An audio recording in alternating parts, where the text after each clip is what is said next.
don't be so defensive. I'm not being defensive. You're being defensive right now. I'm not. There's a double whammy when we're being defensive. We deny being defensive not just to other people but to ourselves.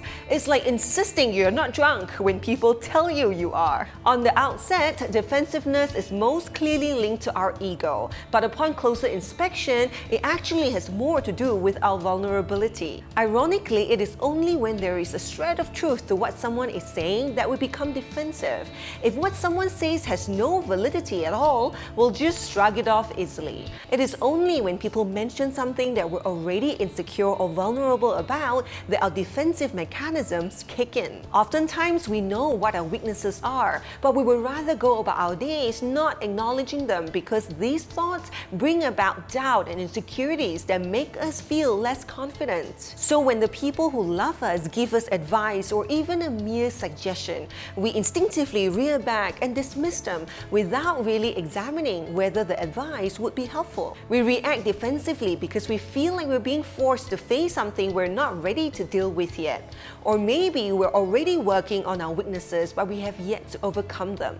But here's the thing, it is usually the people who care about us who would risk telling us something unpleasant about ourselves. Friends would usually just smile and say nothing because they don't want to risk rocking the boat. It is the people who love us who would be willing to risk us being mad at them, of even hating them. This is why we automatically think that friends are more supportive, when in fact it is the people who are willing to go through the trouble and the discomfort of telling us what is hard to hear who are the most supportive of us. So the next time a loved one gives us advice, we can try to remember that they have much more to lose than they have to gain, and will be silly to let our pride stop us from listening to or even considering their advice. There is no harm to listening, only foolishness in not listening. And remember, the choice of what to do with the advice lies solely with us. If the people who love us don't tell us the truth, then who will? So let's all try to be less defensive and to be happy always.